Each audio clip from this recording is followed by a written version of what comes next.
CM Yogi Adityanath Bulandshahr पहुंचे हैं, आपको सुनाते हैं वो क्या कह रहे हैं। अपराधी के लिए कोई जगह नहीं, यहां पर तो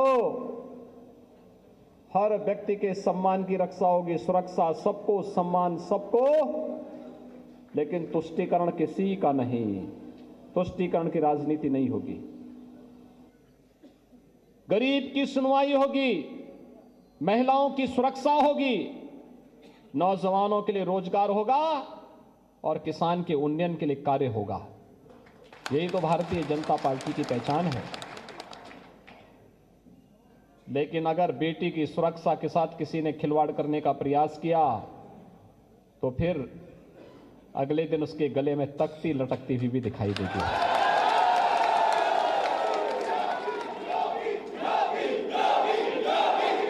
आपने देखा है ना पश्चिमी उत्तर प्रदेश में, पिछली बार मैं आया था बुलंदशहर में, 2017 में पहला चुनाव प्रचार मैंने बुलंदशहर से ही किया था। और जब मैं आया था, कुछ परिवारों में मिलने के लिए गया था, तो सबने एक ही शिकायत की थी, कहा कि देखिए हम लोग तो असुरक्षित हैं, बेटियों को स्कूल नहीं भेज पाते हैं। मैंने कहा चिंता करने की आवश्यकता नहीं, आने दीजिए भारतीय जनता पार्टी को। बेटी की सुरक्षा हम सबकी जिम्मेदारी होगी। और भाइयों बहनों, आपने देखा होगा सरकार आई, कैसे सुरक्षा का वातावरण दिया। आज हर बेटी स्कूल जा सकती है, कोई भय नहीं, किसी प्रकार की कोई अराजकता नहीं, कोई दंगा नहीं। ये दंगाई, ये माफिया, ये इत्र वाले मित्र, ये सभी लोग 5 वर्ष तक बिलों के अंदर छुपे रहे और चुनाव हुए तो इत्र वाले मित्र फिर से ढूंढने लग गए अपना सहारा। लेकिन जब जेसीबी चली तो नोट की ढेर निकल पड़ी।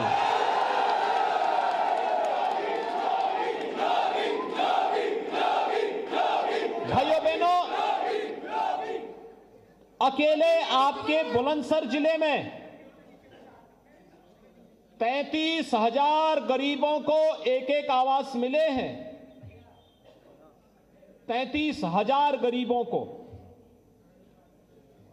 एक आवास दिया गया है। ये आवास पिछली सरकारें भी दे सकती थी, लेकिन पहले तो सपा रही हो, बसपा रही हो या फिर कांग्रेस रही हो, सरकार आती थी तो पहले मुख्यमंत्री और मंत्री अपना आवास बनाते थे। हमने कहा नहीं, पहले इन गरीबों का मकान बनना चाहिए। और भाइयों बहनों, 33,000 मकान अकेले आपके बुलंदशहर जनपद में मिले हैं। पूरे प्रदेश की अगर मैं बात करूं, 43 लाख गरीबों को एक आवास दिया गया है।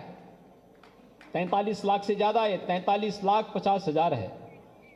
43,50,000 से अधिक गरीबों को एक आवास मिला है। जब आवास की शुरुआत हुई थी, ये डॉक्टर महेंद्र सिंह जी ही इस विभाग के मंत्री थे। बाद में इनको पानी वाला मंत्री बनाया है, जल शक्ति मंत्री।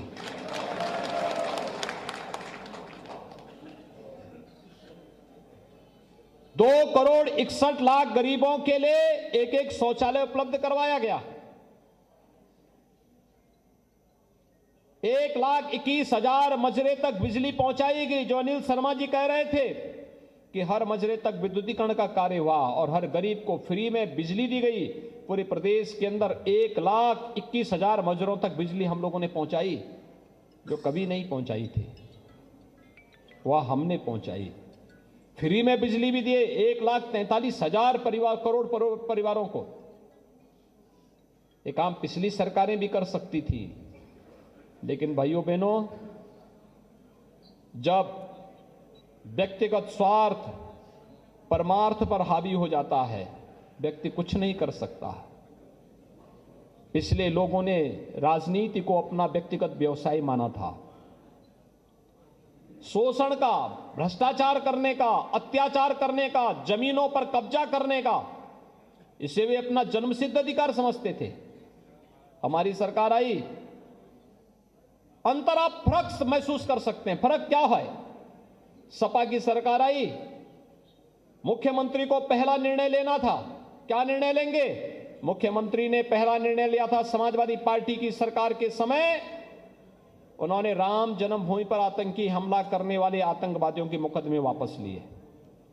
और जब मेरे पास मौका आया, भारतीय जनता पार्टी ने जब मुझे मौका दिया मुख्यमंत्री के रूप में, मुझे कहा गया क्या निर्णय लेंगे? मैंने कहा मैं अन्नदाता किसानों का कर्ज माफ करूंगा। 86 लाख किसानों का 36,000 करोड़ रुपए का कर्ज माफ किया था। बेटियों की सुरक्षा के लिए एंटी रोमियो स्क्वाड का गठन किया था। और अवैध बूचड़खानों पर हमेशा के लिए ताले डाल दिए गए थे। ये केवल अवैध बूचड़खानों पर ही नहीं डाले ताले, ये माफिया प्रवृत्ति पर भी हमेशा के लिए लगाम लगाने के लिए ताले पड़े थे। और मैंने उसी दिन कहा था, जो शांति से सौहार्द से जीना चाहेगा उसको सुरक्षा की गारंटी प्रदेश सरकार देगी। जिसने गरीबों का, कमजोरों का, सम्मानित लोगों का, व्यापारियों का, बेटियों की सुरक्षा में सेंध लगाने का कुत्सित प्रयास किया तो उसकी प्रॉपर्टी को भी जब्त करेंगे, घर पर बुलडोजर चलाने में भी संकोच नहीं करेंगे। तब भी मैंने कहा था, भाइयों बहनों, यही प्रदेश है।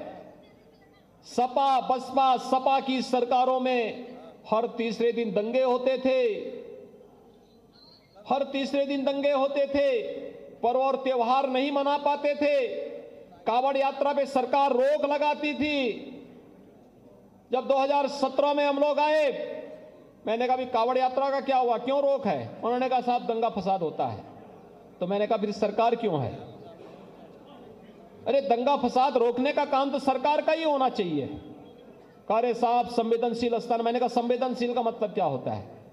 कांवड़ यात्रा निकलेगी और हेलीकॉप्टर से ले जाकर के पुष्प वर्षा भी करो, और अगर किसी ने खलल डालने का प्रयास किया तो सख्ती से निपटने का कार्य भी करो। सरकार की हनक दिखनी चाहिए, लेकिन दंगाई को भनक भी नहीं लगनी चाहिए। कब काम हो रहा है, ये जब वो दूसरे लोग की यात्रा में निकले तब उसको एहसास होना चाहिए। और इसलिए भाइयों बहनों, प्रदेश में दंगे नहीं होते। आज उत्तर प्रदेश में दंगे नहीं होते। दंगाई उत्तर प्रदेश से पलायन करते थे, और जो व्यापारी भय के मारे 2017 के पहले सपा की सरकार में, बसपा की सरकार में पलायन कर गए थे, वे वापस अपने घरों में आकर के केराना और कंदला में आकर के फिर से अपना व्यवसाय कर रहे हैं, शान से कर रहे हैं। ये है सरकार। और इसलिए भाइयों बहनों, आज मैं आप सबका आह्वान करने के लिए आया हूं। हमें अवसर मिला, हमने सुरक्षा दी। हमें अवसर दिया, हमने अन्नदाता किसानों का सम्मान किया। हमें अवसर मिला, हमने नौजवानों के लिए नौकरी और रोजगार दिया।